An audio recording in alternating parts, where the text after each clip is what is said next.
So, welcome to today's podcast. Great Yes. to have you back, Peter, Yes. and to be here today. Yes. It was interesting. I was having a conversation recently. We've been talking about forgiveness, and I think about the world around us, and how many people don't know how to forgive, and Yeah. how almost unforgiveness is almost a generational sin, right? Yes. And so there's this website in Chicago, believe it or not, and it's called. I'm sorry if this offends some people, but this is the name of the website. Just saying, it's called HeyJackass.com.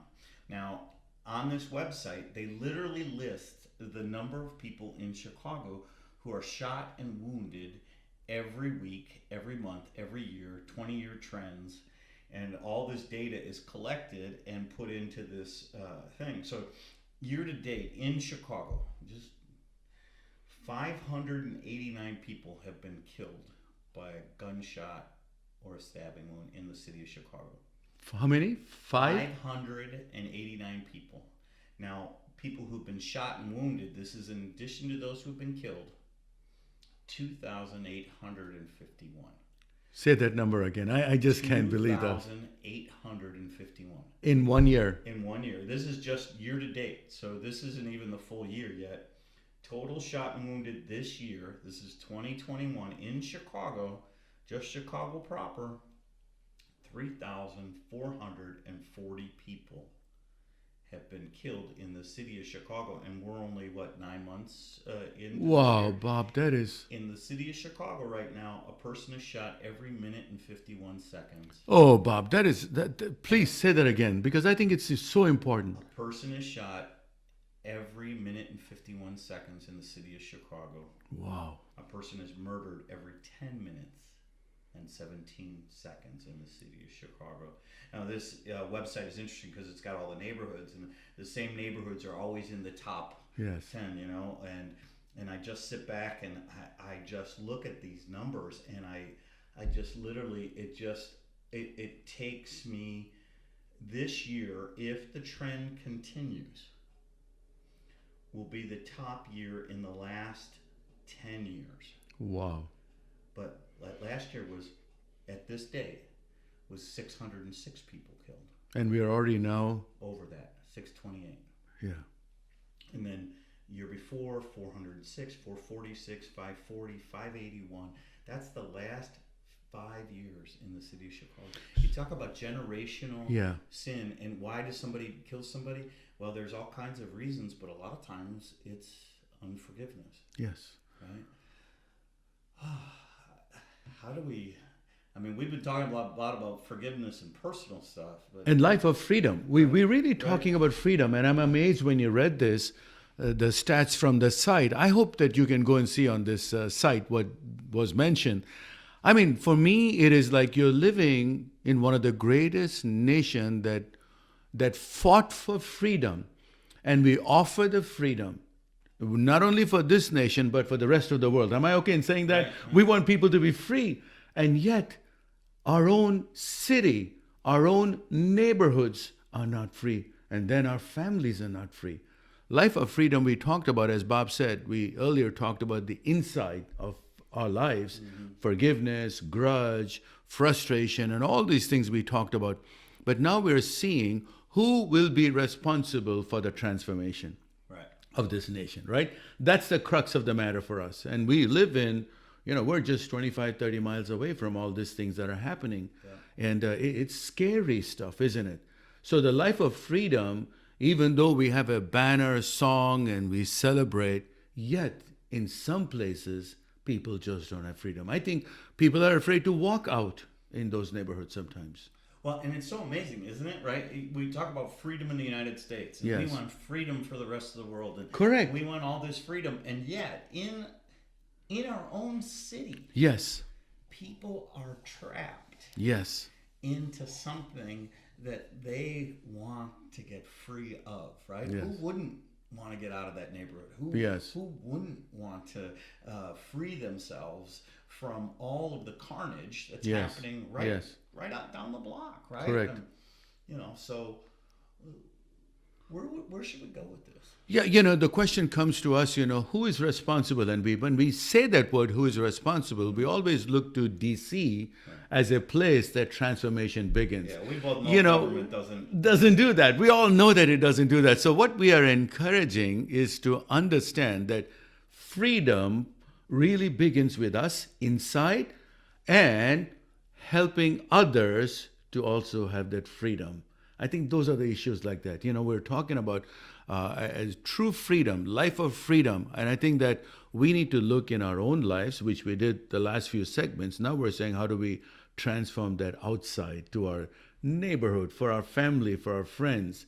And I think that is so important, Bob, because we are a people that must be hating each other or don't like each other. What's going on that we cannot live in peace and freedom? Wow, and it's almost shocking to think that in a country that bases itself in freedom, Yes. we Yes. have really become enslaved, Correct. right? Yes.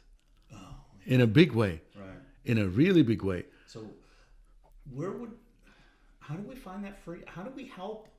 I mean, I as a pastor in a community that starts to do things sometimes, and here, if you're not familiar with where we're at here at the center, we're in I would say a middle upper class community. Not much happens here. They consider themselves Mayberry. Not a lot happens, but yet when they have the opportunity to bring unity, they choose to walk on by. Yeah. How do we help the community become more unified? That is exactly, I think today's, we look not to the answers from humanity, knowledge of humans, but I think we need to look to divine knowledge. If you read those numbers, we need divine help. The bottom line is we need divine help. The laws are not helping us, and the government is not helping us. Not in a negative way, but all I'm saying is, if such a great nation, I think more people died in Chicago, just one state, than the people in the war that happened. Well, and I wonder why this is not like front page news. Like, Isn't it amazing? If you've known year Yeah. after year after year, let's just take the last 6 years. Yes. Why is it that 3,500 people Yeah. can get wounded in a square mile? I mean, it's probably 15 by 15. Yeah. From the lakefront, 15 miles in, 15 miles south of and 15 miles north. That little square area. If that many people are dying, where is the change, and how can we help it happen? Yeah. I mean, and I'm with you. It's got to be a divine change. In the same way that divine change has to come into me to Yes. help me Yes. in forgiveness, we need to be praying for that divine change in those communities. Yeah, we all know that. And I'm just going to read a text from Amplified Version to get this idea of understanding. Because, friends, no matter what we're doing, it's not working. No matter what we're doing, it's not working because there are lives that are being just ending, or people are being shot, dying, getting wounded. And why? Why? We need some answers. Not from any kind of an elections or this government, that program. I think we need that program. What has God designed us? What's His program for us? He just did not create us and just leave us, but He's trying to speak to us, guide us. And I'm going to read this to you from Ephesians 4, from an Amplified Version, just to remind us. I'm going to read from verse 1, not everything, but just kind of a certain parts of that I will read. To live a life that exhibits godly character, moral courage, personal integrity, and mature behavior. Boy, that sums it up. So many things in that. A life that expresses gratitude to God for your salvation. I think everything begins with understanding that I need transformation inside. When I need this transformation inside, I have it because it's a gift of God. Right? We all need that transformation. And then we have this moral courage, personal integrity, and here what it says is mature behavior. Bob, it is such an important issue in our society. We don't have maturity and we don't have behavior that exhibits the grace and the love of God. I think in verse 1, he clearly talks to us about understanding this gift comes from God. And in earlier verses, he talks about it's a free gift for us.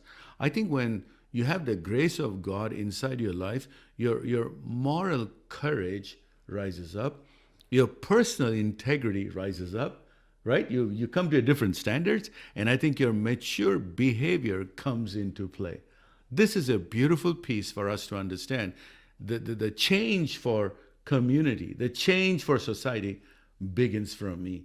And I think the scriptures are reminding us there is something about your personal integrity. There is something about your mature behavior that, we all have messed up our lives. I've messed up my life very badly. I mean, look at my past, I would say, my God, how did I make it this far?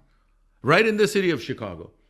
I was shot a few times, and it's grace of God that I'm sitting here today.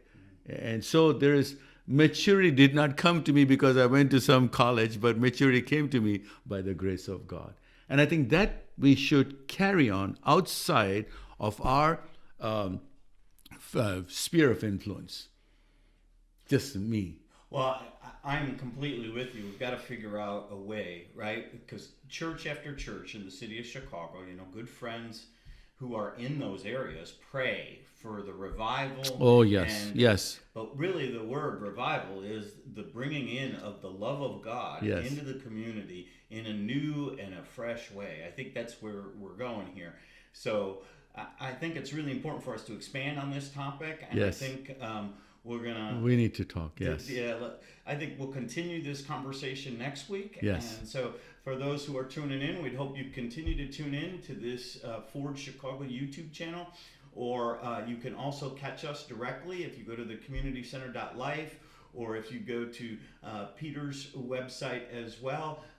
It's ghp.org, right? And you can catch us on these websites. We hope to catch up with you again next week. We hope you'll tune in and subscribe to this podcast. God bless you until we meet again. Thank you. Yes.